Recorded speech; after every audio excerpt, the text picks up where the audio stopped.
श्री गुरु नानक देव जी का जीवन परिचय। हिंदी जन्म। श्री गुरु नानक देव जी का जन्म 15 अप्रैल 1469 कुछ परंपराओं के अनुसार कार्तिक पूर्णिमा को राय भोई दी तलवंडी में हुआ, जिसे आज ननकाना साहिब पाकिस्तान के नाम से जाना जाता है।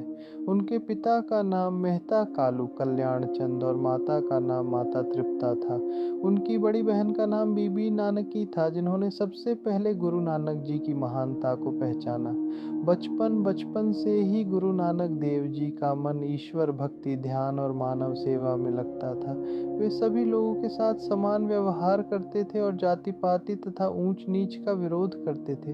शिक्षा। उन्होंने स्थानीय भाषा संस्कृत, फारसी और धार्मिक ज्ञान का अध्ययन किया। बचपन से ही वे गहरे आध्यात्मिक प्रश्न पूछते थे और विद्वानों को भी आश्चर्यचकित कर देते थे। विवाह और परिवार। लगभग 1487 में उनका विवाह माता सुलखनी जी से हुआ। उनके 2 पुत्र हुए, श्रीचंद और लक्ष्मीदास। सच्चा सौदा। एक दिन उनके पिता ने उन्हें व्यापार के लिए धन दिया।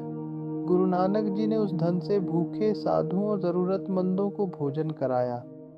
उन्होंने इसे सच्चा सौदा बताया, अर्थात सबसे बड़ा व्यापार मानव सेवा है। सुल्तानपुर लोधी। वे सुल्तानपुर लोधी में नवाब दौलत खान के यहाँ काम करने लगे। वहीं वे प्रतिदिन प्रभु का स्मरण करते थे। आध्यात्मिक अनुभव। एक दिन वे बेई नदी में स्नान करने गए। 3 दिन बाद लौटे और उनका प्रसिद्ध संदेश था, न कोई हिंदू न मुसलमान। इसका अर्थ था कि सभी मनुष्य एक ही परमात्मा की संतान है। 4 उदासियां। गुरु नानक देव जी ने लगभग 20 से अधिक वर्षों तक भारत, तिब्बत, श्रीलंका, अरब, मक्का, मदीना, बगदाद और अनेक स्थानों की यात्राएं की। इन यात्राओं को उदासियां कहा जाता है।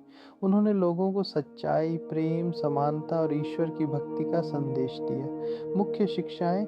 एक ही ईश्वर है।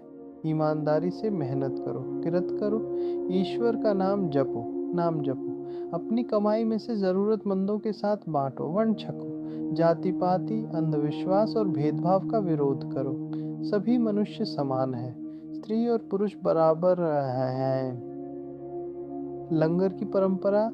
गुरु नानक देव जी ने संगत और लंगर की परंपरा को बढ़ावा दिया, जहां सभी लोग बिना किसी भेदभाव के एक साथ बैठकर भोजन करते हैं। करतारपुर। उन्होंने करतारपुर में बसकर लोगों को आध्यात्मिक शिक्षा दी। वहीं संगत और सेवा की परंपरा मजबूत हुई। उत्तराधिकारी। अपने अंतिम समय में उन्होंने भाई लहणा जी को अपना उत्तराधिकारी बनाया, जो आगे चलकर श्री गुरु अंगद देव जी कहलाए। ज्योति ज्योत समाना। 22 सितंबर 1539 को करतारपुर में गुरु नानक देव जी ज्योति ज्योत समा गए। गुरु नानक देव जी की विरासत। उनकी शिक्षाओं पर आगे चलकर सिख धर्म का विकास हुआ। उनकी वाणी का बड़ा भाग श्री गुरु ग्रंथ साहिब जी में संकलित है।